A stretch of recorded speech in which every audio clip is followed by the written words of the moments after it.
Hello, my name's David Runciman, and this is Past, Present, Future, the History of Ideas podcast. Today, in our series Politics on Trial, I'm going to be talking about the trial of Joan of Arc in 1431, when she was accused of heresy, convicted, and burned at the stake. She was 19 years old. In so many ways, a very different trial from the trial of Socrates, but in some ways oddly similar. One of the big differences is this was literally a witch hunt. It was a show trial, but it was also a real drama. The two trials that I'm going to be talking about today and next time, today Joan of Arc, next time the trial of Thomas More, which took place just over 100 years later, both provide the basis for great modern plays, actual dramas. In the case of Joan of Arc, it is George Bernard Shaw's St. Joan. And in the case of Thomas More, it's Robert Bolt's A Man for All Seasons. Actually, the two that are coming after that are also in the background, at least, of great plays.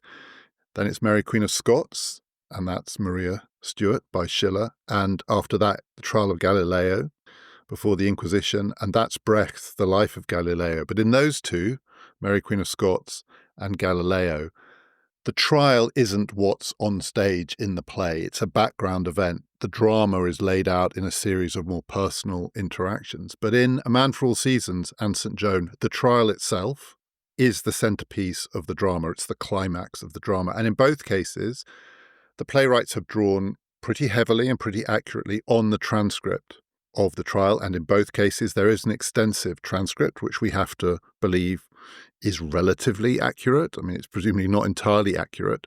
It's not like a recording, but it reads in both cases relatively true to an event one can imagine. And though both are show trials in a way, the outcome feels foreordained. It doesn't feel like either Thomas More or Joan are going to get off. The fact that the trial is a public event, in both cases after a long period of interrogation. Thomas More and Joan of Arc were both held prisoner for a long time before they were put on trial. And they were both interrogated extensively, both threatened with torture. In Joan's case, the dreaded phrase is used in the transcript of those proceedings. She was shown the instruments of torture to frighten her, but she wasn't actually tortured. But they were interrogated aggressively and relentlessly to try and get them to incriminate themselves, primarily, but also to establish the facts. This is not just a witch hunt. There is some fact-finding going on here too. But all of that does lead to a public event, a trial. And the trial is different from the interrogation. A decision has to be reached, an outcome, and the outcome has to be acted on.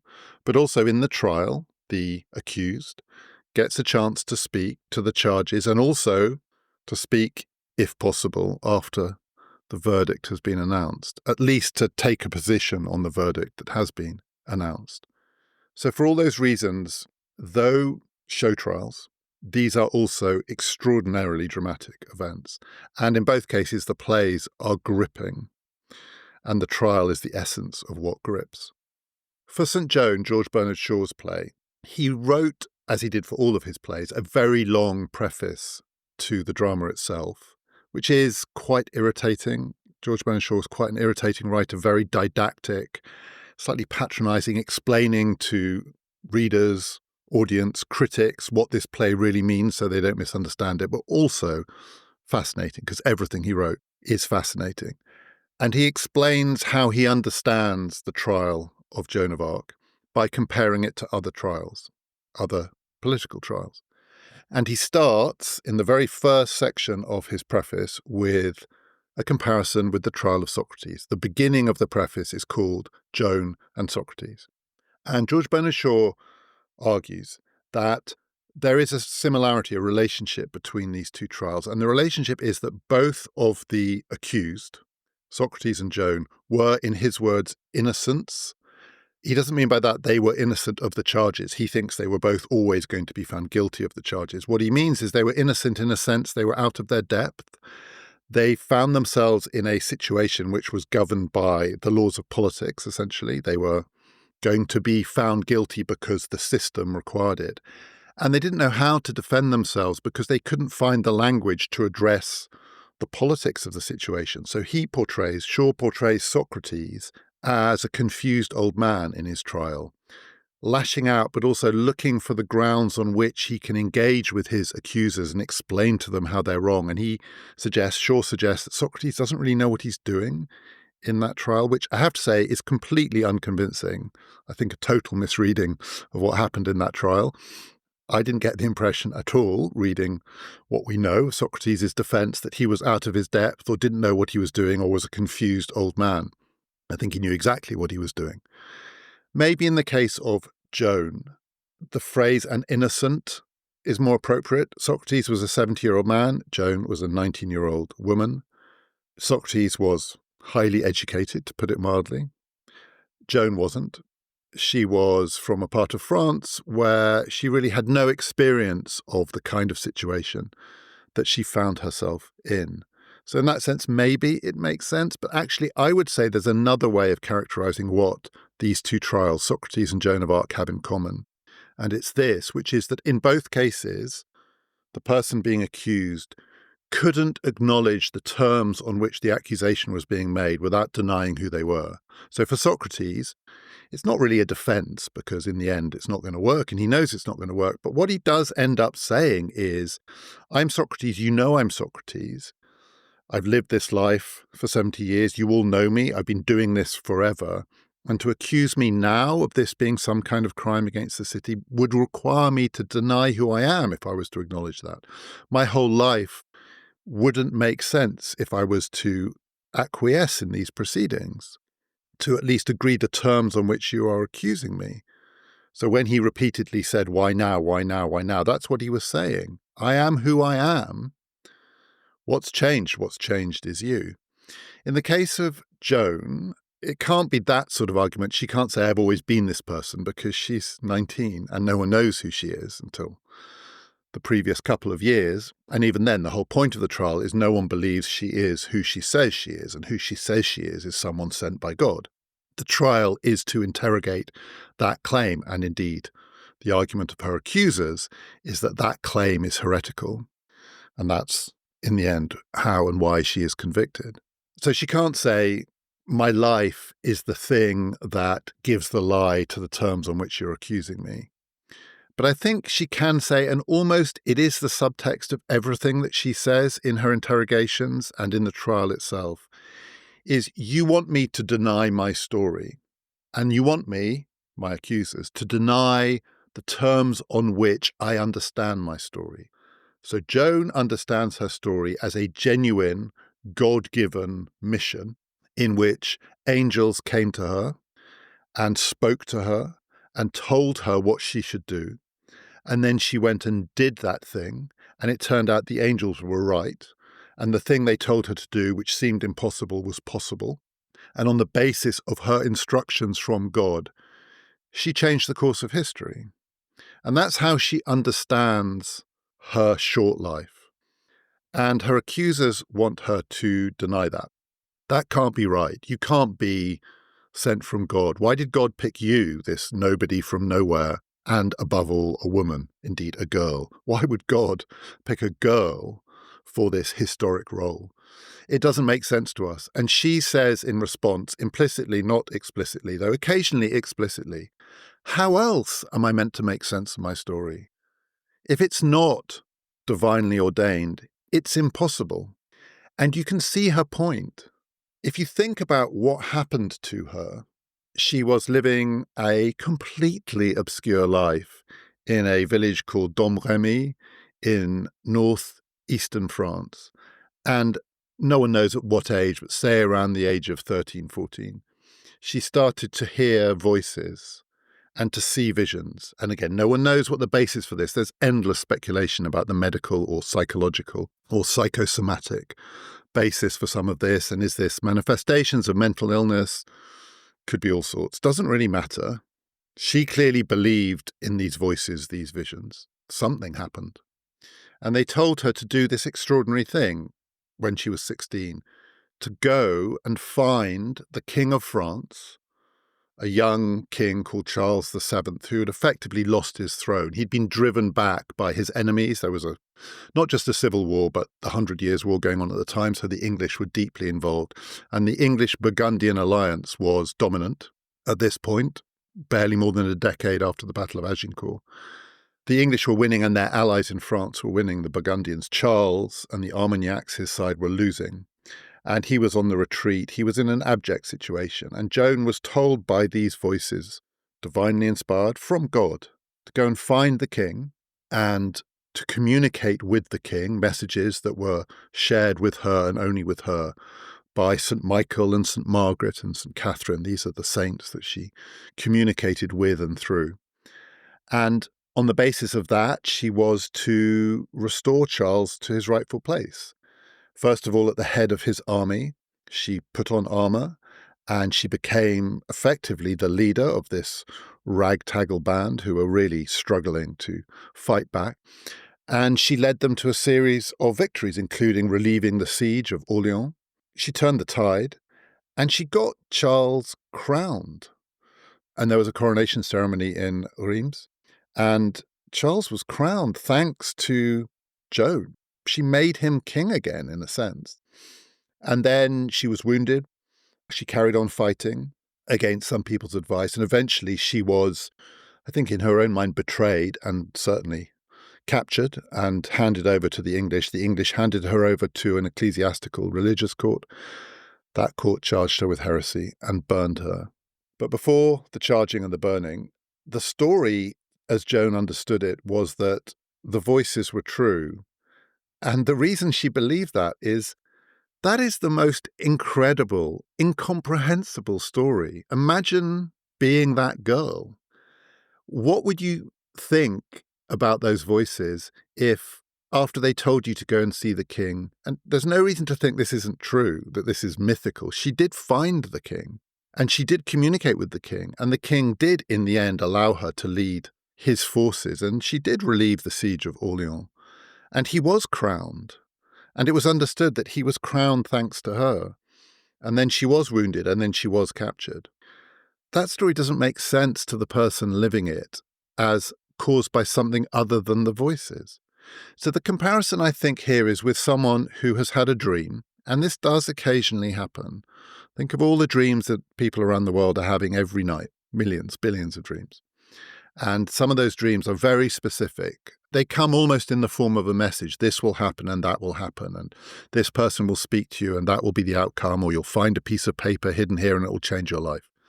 And 99.999% of those dreams have no bearing on what happens the next day. But almost by the law of averages, occasionally those dreams come true.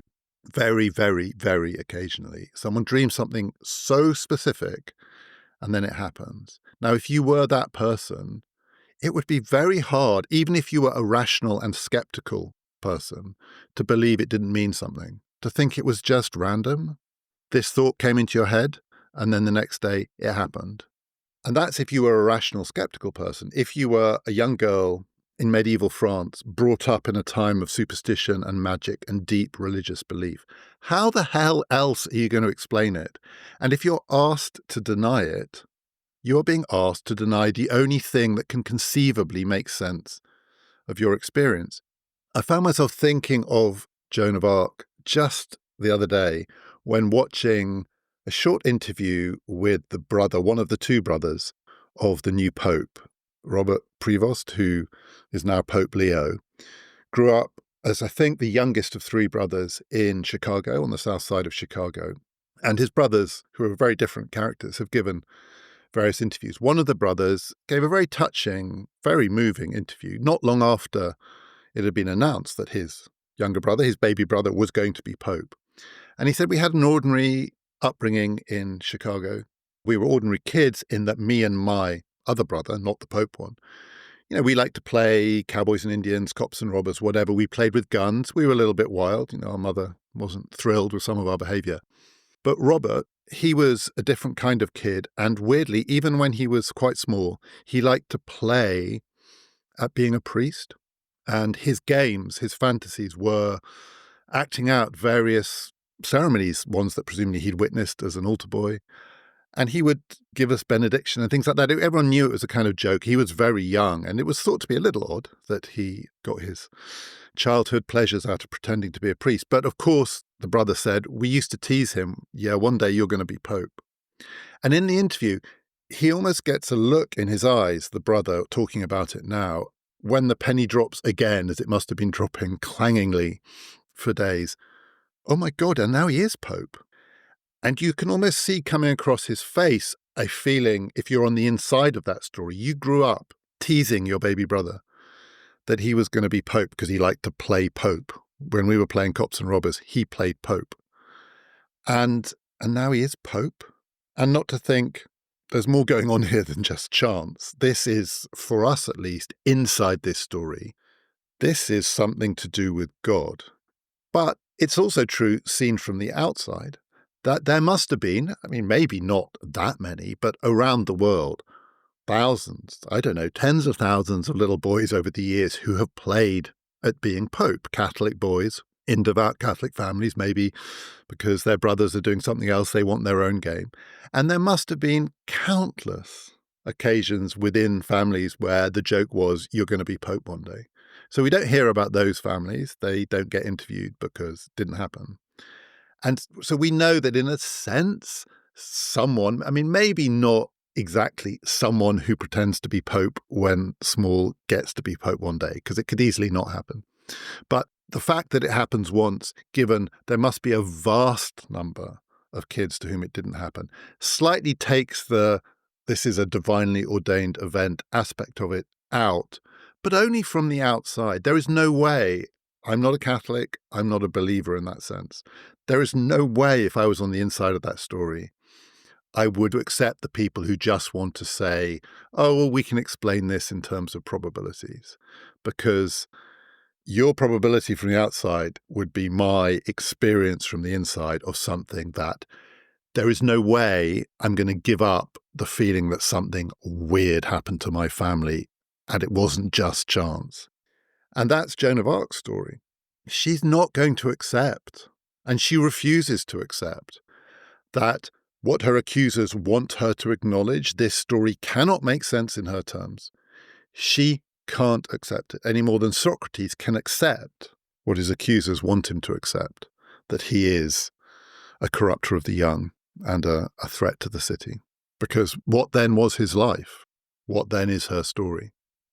In that preface to St. Joan, Shaw also compares her trial to a series of other trials. So he's really wanting to make a point, written in 1923, about some of the trials that took place during the First World War, just a few years earlier, including the trials of the men who were accused of treason because of the Easter Rising in Ireland in 1916. One trial in particular, the trial of Roger Casement, that I'll talk about later in this series. And Shaw makes a direct comparison between Joan and that trial in order to say simply, you think the trial of Joan is some terrible, shocking injustice. It was fixed. It was a show trial.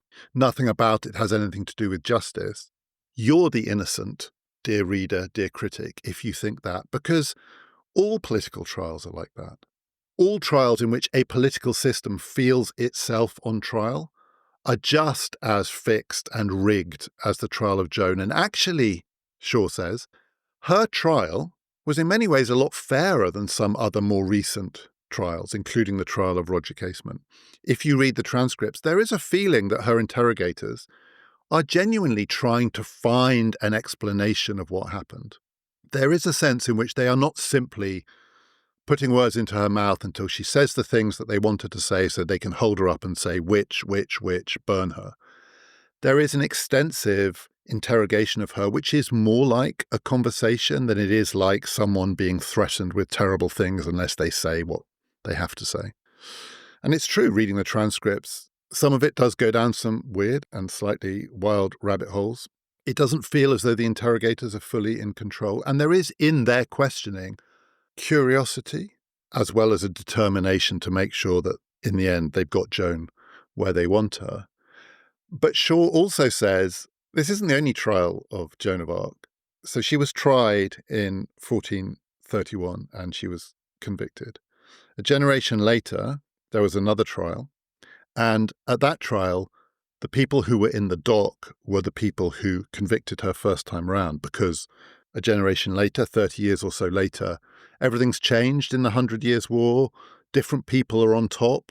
The people who were on top, who captured Joan and burned her, are now on the retreat, and Joan's side is winning again. And so they want to rehabilitate her. So there is another trial in which she is essentially exonerated. It's called the nullification of the original proceedings.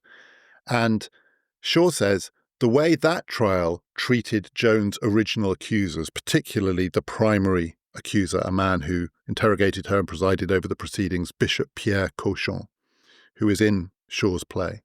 Shaw says the way that man is treated by the trial that exonerates Joan is far worse than the way he treated Joan. I mean, he really is put through the ringer, and every charge in the book is laid against him. He can't defend himself because he's dead. The whole thing is completely rigged. It's just a spectacle. It's a propaganda spectacle to rescue Joan, but also to rescue the cause and to show that the people who got her last time are the real villains. And Shaw says, I'm not going to make that man a villain. He says there are no villains in my play. Her accusers are not villains. Actually, that's not true. I think in his play there are villains, and their name is the English. The English don't come out well, particularly in the form of their representative, Warwick. But still, he is definitely not going to make either Cauchon or even the representative of the Inquisition some kind of monster, torturing and persecuting this poor girl. They didn't torture her, they did persecute her, but they persecuted her, Shaw wants to say, in a way that is completely familiar to anyone who has ever seen a state, a political system, put someone in the dock in order to justify itself. He even makes a comparison with, he says, parents who, this is in a country in Britain, early 20th century, where it's relatively recently become the case that if parents don't send their children to school, they can be prosecuted by the state. And Shaw says the prosecution of parents who don't send their children to school by the state is no different from the trial of Joan of Arc. The outcome is foreordained. The whole thing is there to justify the existing system. There's nothing these people can say in their defense which will be accepted by the court, because the court has already rejected the terms on which these people understand the world. It's a political trial. And Shaw wants to say, don't throw your hands up in horror. In the sense, you should think about the trial of Joan in the way you think about the trial of a parent who doesn't want to send their children to school. Okay, that one's not going to end in burning at the stake. And he has quite a lot to say about how clearly that is horrific, but being a rather heartless man, which Shaw was, it's no more horrific than all sorts of other things that happen, including, he says, what nature does anyway. He talks about how natural death, particularly in medieval France, was as horrific as anything that human beings could do to each other, to die in an era before any kind of medical or pain relief of most of the routine human diseases. That's hell too. So he wants to tell us not to exercise ourselves too much. And there is something almost cruel in Shaw's preface to Joan, at the same time as his making the political point that all trials of this kind are like that. When he says that the first trial of Joan was really fairer than the second trial, I think it's a stretch. But one of the things that he is referring to is the fact that in the case of the first trial, the people who were persecuting Joan were a little conflicted. And that helps give a trial at least the appearance of something fairer, because the people who are doing the persecuting are trying to work out for themselves on what ground they stand. And one of the reasons they were conflicted is that it was a case of complicatedly overlapping jurisdictions. They really weren't sure what to do with this 19-year-old woman who was in their possession, who had been captured and then sold to the English. And the puzzle, the dilemma was that if they were to treat her, the English, as a conventional prisoner of war, they'd captured the leader of the other side's army. So what do you do? And it happens a lot. What do you do if you capture? Often it would have been the king himself. But in this case, the king sent a girl to fight his battles for him. What do you do if you capture the king or the general or the head of the army? Well, normally what you would do is you would either ransom them back to the other side. It's a very, very valuable prize to capture the leader of the other side. You would ransom them back. And if they were a king or if they were a nobleman, the thought is they would have assets or they would have friends who had assets, and you could get a lot of money. But the English although there was some attempt to ransom her back. Charles wasn't interested. Part of the problem was, this isn't a king, this is a peasant girl. What's she worth? In selling her back to the other side, there is a kind of validation of her. What they want to do with this girl who's humiliated them is to discredit her. But if you treat her like she's the leader of the other side, you are crediting her story. You are crediting her with the status that she claimed she's been given by God as a sort of messenger who's come to change the course of history. Even if you just execute her out of hand, which is the other thing you can do with a captured leader, it's slightly less conventionally acceptable, but it also happens. Even that gives her a kind of credit in the world. What they need to do is to discredit her on her own terms. And her terms are specifically that she has a direct line to God. And so it has to become not a political, but a religious charge against her, which means it has to move from the arena of political negotiation to an ecclesiastical court. But then the problem is, it's a different jurisdiction. And if the English dealt with her as a representative of the other side, she's the enemy, we've got her, we deal with her like we deal with enemies. That's one thing. But once it's in a court, that court is meant to have jurisdiction on both sides, because this is a court of the Universal Catholic Church. This is meant to be the court of the Christian world. I mean, there are many courts within the Christian world, and they all relate to each other. And then the real problem, once it's become a religious process, is that Joan had already been tried in a religious court, and she had been acquitted. When she went to the king, unsurprisingly, was not completely sure that this girl was what she seemed, and it seemed like it might be not salvation, but the devil at work.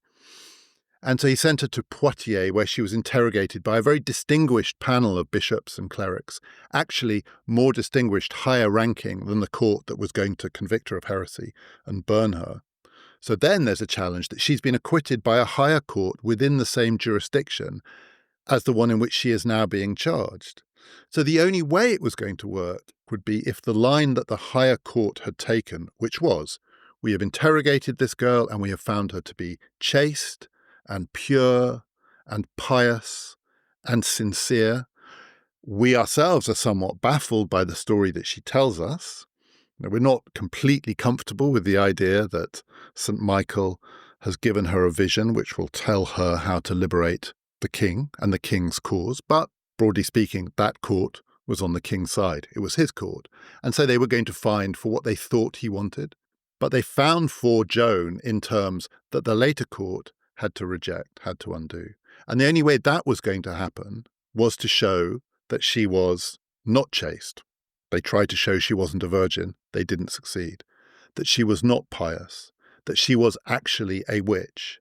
That she was in the grip of satanic or devilish forces. That the earlier court had completely misunderstood. But they couldn't make that case simply because she's on the other side. This is the same world. This is the same jurisdiction. The case has to be made in, broadly speaking, terms that the other court would understand. And essentially that meant there were only two things that would work for her accusers in 1431. Either new evidence of things that she had said and done, which showed that far from being a chaste and pious young girl, she was a witch, or she condemned herself out of her own mouth.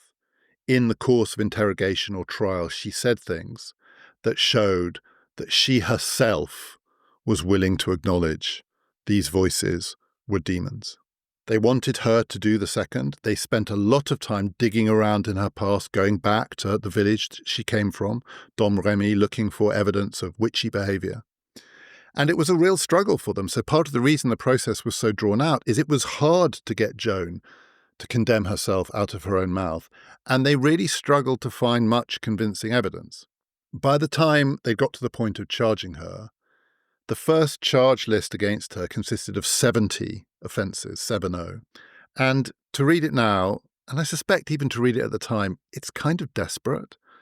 When you charge someone with 70 different offences, it feels a little like you haven't actually got anything, because if you've got something, you would really focus on that, instead of which they threw the witchy kitchen sink at her. She was accused of having a special magical plant, a mandrake, that she carried around with her, this plant, through which she did her devil work. And she had a special cloth, piece of linen, which was devil-inspired. It did weird things. That back in her village, Domremy, where there was a rumour there was a tree that witches would dance around. They looked for stories of Joan dancing around the tree. They couldn't find any, but they suggested that somehow there's no smoke without fire. If you come from a village where witches dance around a tree and then you end up in a court like this, something was going on. And on it goes, flying on broomsticks, all of it. And then petty offences too, stealing a horse, this, that, and the other. They realised it looked ridiculous. And by the time got to the business end of the legal proceedings, 70 charges had become 12. She was charged with 12 offences. And actually, those could be boiled down. Really, there were 3 things that she was accused of in the end. The first was that in claiming that St. Michael, St. Margaret, and St. Catherine were speaking to her and only to her, she was claiming a divine inspiration which massively aggrandized her own status. Because the question that they asked her over and over again is, why you? Why could no one else hear these voices? Why has no one else ever heard these voices? Why did they pick you? And her answer was, I don't know why they picked me. All I know is that they did pick me. And I'm the only person who can know that because I'm the person they picked. It's kind of circular argument. It goes on and on. It's quite frustrating to read.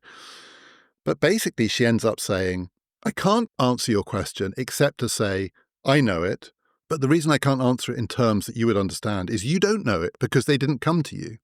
The second accusation against her is about her relationship with the king.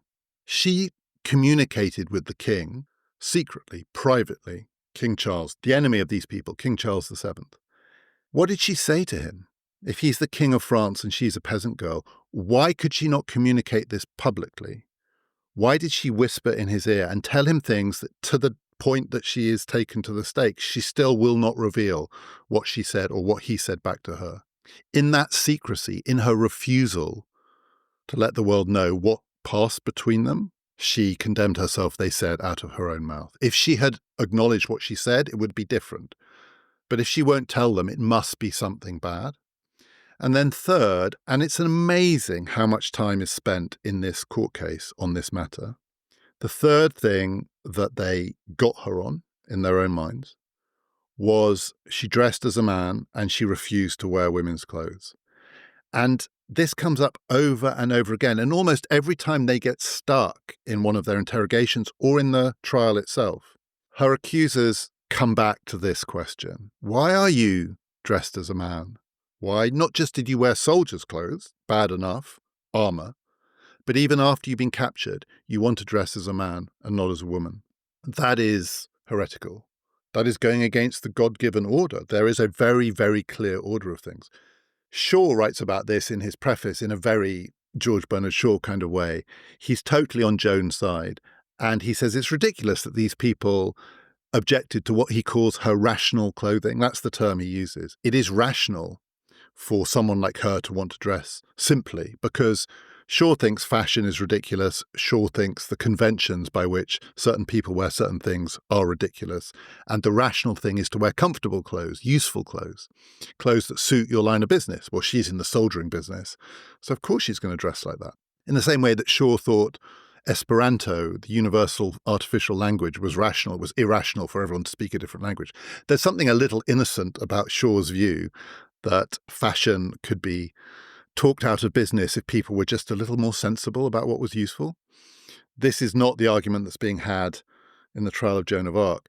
They think that by wearing men's clothing, she is breaching the divine order of things. And they particularly want to fix on the question of whether she would wear a dress to go to Mass. But this is the weakest point of their argument.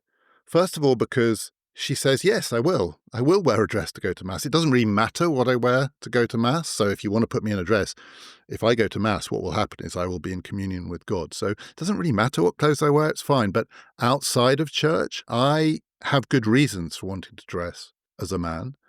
And when pushed, she's not completely explicit, but clear enough what those reasons are.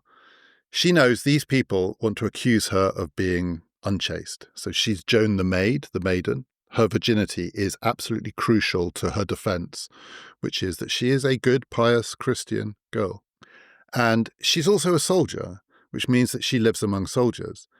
And she doesn't have to say much to get them to recognize that a young woman living among soldiers is at serious risk of being raped. And one of the ways to try and prevent that is to dress as a man.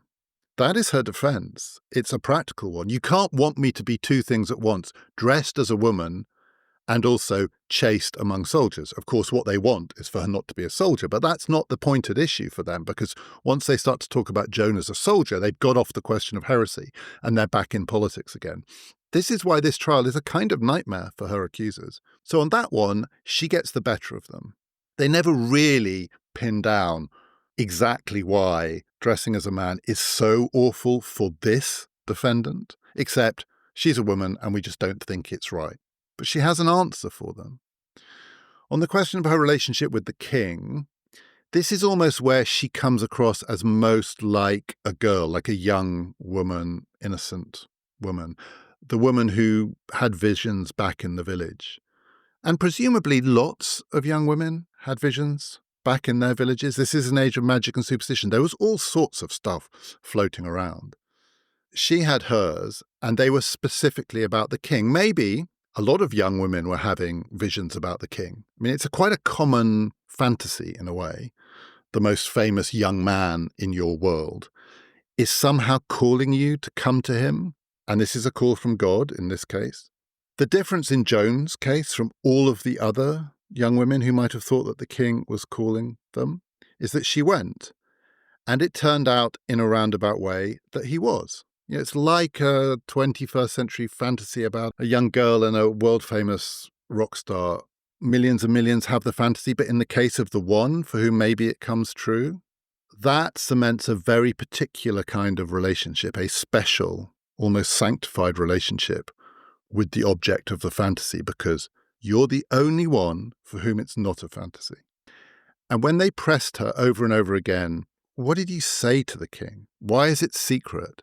She said, that is between us, because she was jealous of that relationship. She was going to preserve the fact that it's only her. Of all of the people in the world, it's only her who did it.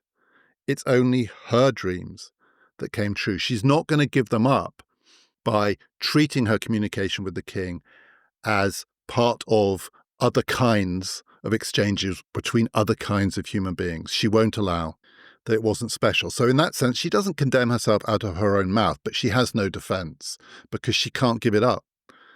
And she believes, and at a couple of points in her interrogations, she makes clear that she was unlucky or indeed was betrayed when she was captured, and that her plan, her God-given plan, had not fully played out. And had she escaped capture, there was a lot more she and the king were going to do together. In her mind, the incomplete half of the fantasy would have been completed. Why did she believe that? Because the first half of the fantasy was completed. And what were the odds against that? They were infinite. There is no possible explanation without it being a God-given plan. And then on the primary charge, which is, why did the voices speak to her? There was no defense because she couldn't engage on the same terms. And that became the essence of the heresy charge, because what it seemed to imply was that she put her own personal authority and her own personal religious experience above the authority of the church. This is the thing that the representative of the Inquisition could not possibly allow. This, in the end, was the thing that the bishop, who is not the monster that he might be thought to be, I mean, he ends up burning her at the stake, so maybe that does make him a monster, but I think Shaw would say, yeah, but they were all like that back then. They cannot allow her to say that she is the judge of the authenticity of her own religious experiences, because the church has to be, in the end, the judge of the authenticity of religious experience. So the first trial at Poitiers, it was the church that in the end said, yes, we are willing to countenance that these experiences might be authentic, and that's fine. This court, in overturning that judgment, has to establish that, in fact, that court got it wrong because this girl didn't even accept the authority of that court, even though that court was on her side, she would still have rejected them and said, it is not for you to say that what happened to me is consistent with the precepts of this church. It is only for me to say that. And in his preface to St. Joan, the word that George Bernard Shaw uses for what he thinks Joan was saying without realizing it, because she is, in his words, an innocent person. The name he gives to her position is Protestantism. He says she was about 100 years before it became a real living thing within the church and ultimately the threat to the Universal Catholic Church. She was a precursor, a forerunner, an early warning sign for the church, which is why they had to deal with her in the way that they did. I don't know if that word is right. I think probably not, but he's definitely right about the gulf that couldn't be bridged. And it was to become the gulf that couldn't be bridged across Christendom. The gulf between the claims of the church and the claims of individuals to judge the authenticity of religious experience. And so if that, in the end, was why Joan couldn't be acquitted, she was maybe not a Protestant, but she was a glimpse of what was to come. Her conviction wasn't the end of the story, because in the same way that she was shown the instruments, she was shown the pyre.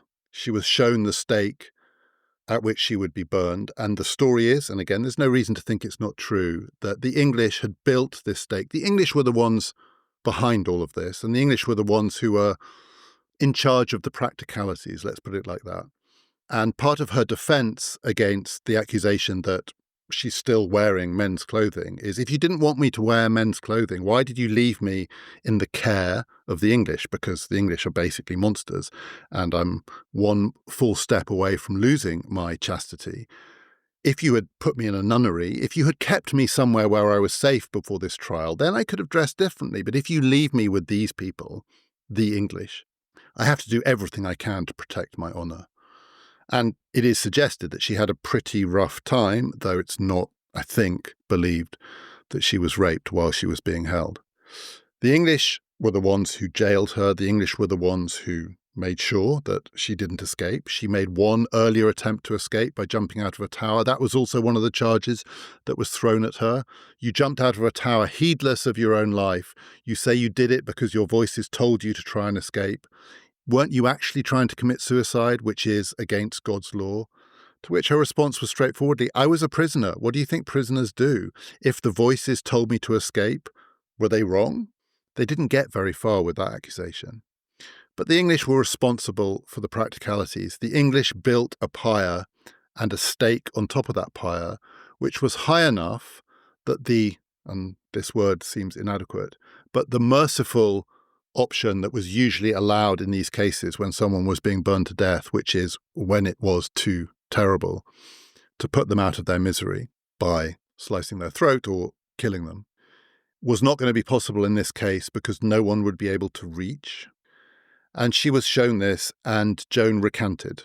So at that point, she took back what she had said previously and acknowledged the truth of the charges against her, presumably out of fear.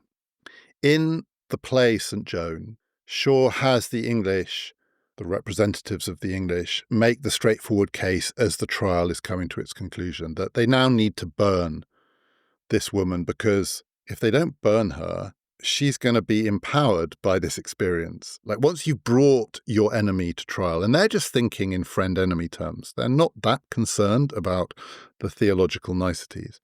Once you've brought your enemy to trial, the one thing you cannot do is let them off, because the mere act of bringing them to trial changes the dynamic. To be acquitted in a political trial is to be empowered. In other kinds of criminal proceedings, to be acquitted is to be acquitted. It doesn't mean that you will then be able to raise an army, but in this case and in equivalent cases, it does. One of the hallmarks of a political trial is usually someone either in the foreground or in the background is there saying, we can't let them off even if they didn't do it. Because if we let them off, this is a battle of wills. This is a power game. Our enemy is going to be at our throat. It's there explicitly in the trial of Socrates. One of the things that Socrates says against his accusers, specifically in this case, Anytus, is this man has admitted in this proceedings that maybe it wasn't such a great idea to bring Socrates to trial. Maybe Socrates has a point that if we were going to do this, we should have done it long ago. But now that we have, Anytus says, we can't let him off. Because imagine how intolerable he would be if he was acquitted. He's bad enough now. If he thinks that we have sanctioned his behavior, he's going to be 10 times worse. So even if it was a mistake to bring him to trial, once we've done it, we can't let him off. And it's an argument that comes up over and over again in all sorts of different political settings. It is the hallmark of a political contest of wills that at some point someone probably says, to be honest, the justice of the situation is no longer the key issue. What matters is we can't be seen to back down. So here's another example of that kind of argument. The argument that the English made in the trial of St. Joan, Tony Blair made in the House of Commons in 2003, the day before the invasion of Iraq. One of the things he said in the Commons was, maybe, I'm paraphrasing, maybe we can't be completely sure this man has weapons of mass destruction, that he is exactly the threat that we've described. We have to allow some latitude. But we have now massed our troops, including British troops, on the borders of Iraq. We can't back down now. We've marched them up to the top of the hill. So it's no longer a question of what's the truth of what lies behind the hill. The fact of the matter is now, if we march them down again, he's won. Saddam has won, Blair said. The die has been cast. It's a fait accompli. This proceedings, in that case a debate and a vote in Parliament, we can't go back. We can't open the alternative possibility. We could have done before we got to this point, but we are now at this point. That's the argument that the English make about Joan of Arc. And in the play St. Joan, Shaw is clear that the ecclesiastical authorities are not thinking in those terms, because that is a purely political argument. They can't be seen to say, we charge this woman with heresy. Actually, we've struggled to make our case, so we're going to kill her anyway, because everyone knows that if we don't kill her, the Armagnacs and Charles VII will really, they'll come for us, and she might well raise another army. They can't say that because they're an ecclesiastical court. When she recanted, they agreed that she wouldn't be burnt at the stake, but she would spend the rest of her life in prison. And Joan expressed outrage and horror at this. They hadn't told her that. She thought if she recanted, she would be freed. And she presumably had rationalized it in those terms. And they said, not, we can't free you because if we freed you, you would raise another army, because they're not that kind of court. They said, we can't free you because we are concerned with the salvation of your soul, and we have saved your soul for you. You should be grateful to us. Your soul was what was at issue in this trial, and it was our job to uncover the truth. The truth is that you were led astray by the devil. You've acknowledged that, and so you now have a chance of salvation. But we can't release your body, because that would imply that this wasn't a trial about your soul. Your body is ours, and we need to keep an eye on you because we're trying to save you from damnation. So you are ours for the rest of your life, for the sake of your soul. And when they told Joan that, she recanted her recantation. She went back to wearing men's clothing, and within days, she was dead. And not long after that, the myth of Joan of Arc began to spread. But from the point that she recanted to the point of her death, the difference between the English position, not just as laid out by George Bernard Shaw, but it's there in the background of the proceedings of the trial, and the ecclesiastical position, one of which was purely political, the other of which did everything in its power to suggest that these proceedings had not been purely political. That was clear, and in that space, Joan was caught, and it cost her her life. Shaw's point that the subsequent trial, the one that exonerated Joan, that took place 25 years later in 1456, was just as much of a show trial, almost certainly holds. And the proceedings of that trial are much, much less interesting because, first of all, there is no real human interaction. The people concerned are dead. And secondly, because actually that one just is fixed from the beginning. It's completely clear what the outcome needs to be. No, she was good, pious, chaste, and all the rest of it. Her visions were authentic visions. But that's not really the trial of Joan that Shaw is interested in. He's interested in the first trial and the most recent one to the time he was writing. He wrote St. Joan, and he gave it that title, St. Joan, in 1923, 3 years after she was canonized. So there was a whole other ecclesiastical, legal, or at least legal-like set of proceedings that took place around the case of Joan of Arc in the first 2 decades of the 20th century. Her cult had grown enormously over the intervening centuries. She was treated in many places, particularly, but not exclusively, in many places in France as a kind of saint.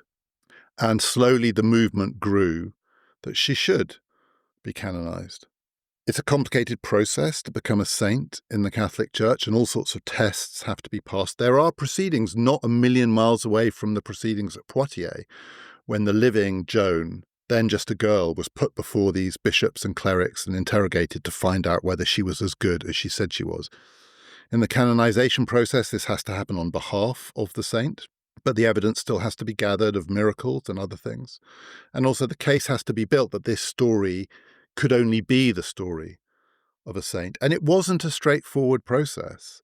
In the first attempt, the first bit of the process of making Joan of Arc a saint, which was to get her adopted onto the Catholic calendar of saints, there were strong objections raised, and the first time round it failed. The attempt failed in 1902 because various people objected. Was she really a saint? If she was a saint, how do you explain that first trial? For instance, she recanted. Yes, she was ultimately burned, but before that she recanted. Where were her voices then? Why were her voices telling her to do such political things? And given they were telling her to do these political things, why did she not succeed in the end?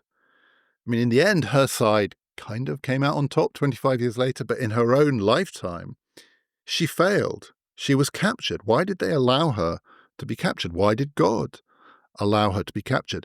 And the tension between Joan's story as a political story and Joan's story as the story either of a heretic or of a saint, either of inspired by the devil or inspired by God, it doesn't really matter, but a different set of imperatives. That tension was there in the process of canonization, beatification and canonization. But it acquired a life of its own. Those objections were overcome. The story was told that it could all be explained. This was all part of God's divine plan. Joan did not, in the end, undermine the authority of the church. Her visions could consistently be ratified by the church as authentic. She was divinely inspired. The Catholic Church is fine with that, so long as it is the judge of what is the real thing. And that's what it was doing. She's no longer there to say it's my call, it's their call. And comfortably, they were able to make the call, partly because Joan's cult had had a whole nother lease of life during the First World War. French soldiers went into battle with images of Joan of Arc.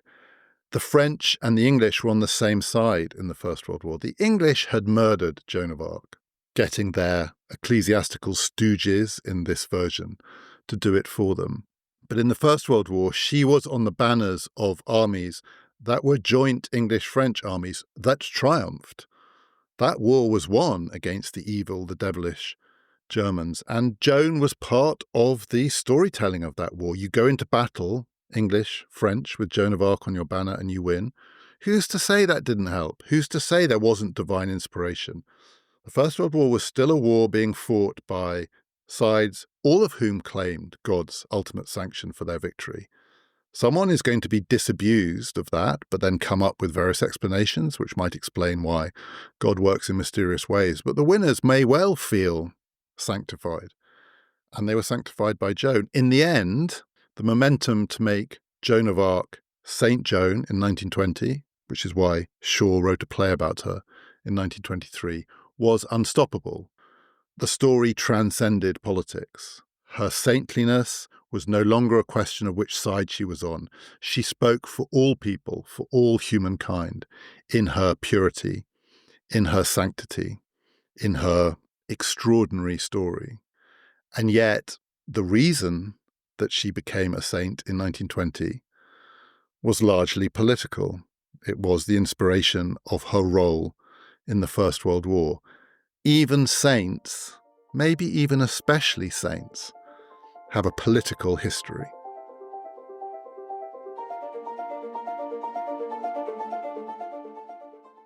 If you would like to hear part 2 of my discussion of the trial of Socrates, that is available for you now on PPF Plus. Here's a little taster. And one of the people who was perhaps as deeply inspired as anyone by the trial of Socrates, and specifically by the version of it in Plato's Apology, was Mahatma Gandhi, who read it when he was in jail, the Apology by Plato, in Johannesburg in 1908, 1909. Gandhi started his campaign for the emancipation of Indians from the British Empire, not in India, but in South Africa, where the oppression was as bad, and in some ways worse. And he was jailed for trying to organize campaigns of civil disobedience and protest. And while in jail, he didn't just read the Apology, he translated it into Gujarati from English, I think, so not from the Greek, from an English translation. And his translation was banned by the British authorities in India. They did not want people in India reading Gandhi's version of Plato's version of Socrates' defense. Gandhi thought there was in Socrates' defense a kind of model of what a civil disobedient campaign against injustice should look like. It had complete self-sacrifice up to and including death, the willingness to accept death and punishment. So you don't run away from the punishment. You don't try and avoid the punishment. In some ways, you embrace the punishment because the punishment shows the injustice of the system. The punishment is there as a means of exposing what has really been going on. Gandhi deeply admired Socrates' willingness to tell the truth as he saw it, his courage, his uncowed quality, the way in which he held himself together in this process. If you would like to get that bonus episode and all of our bonus episodes, 2 bonuses every month going forward, and the whole of our bonus episode archive, which will be available for you as soon as you sign up, just click on the link in our show description or go to our website, ppfideas.com. It costs £5 a month or £50 a year. You'll also get ad-free listening on every episode. As you heard in today's episode, next time, it's the trial of Thomas More, also the inspiration for one, and actually more than one, great political play. Do join us for that next time. This has been Past, Present, Future, part of the Airwave Podcast Network.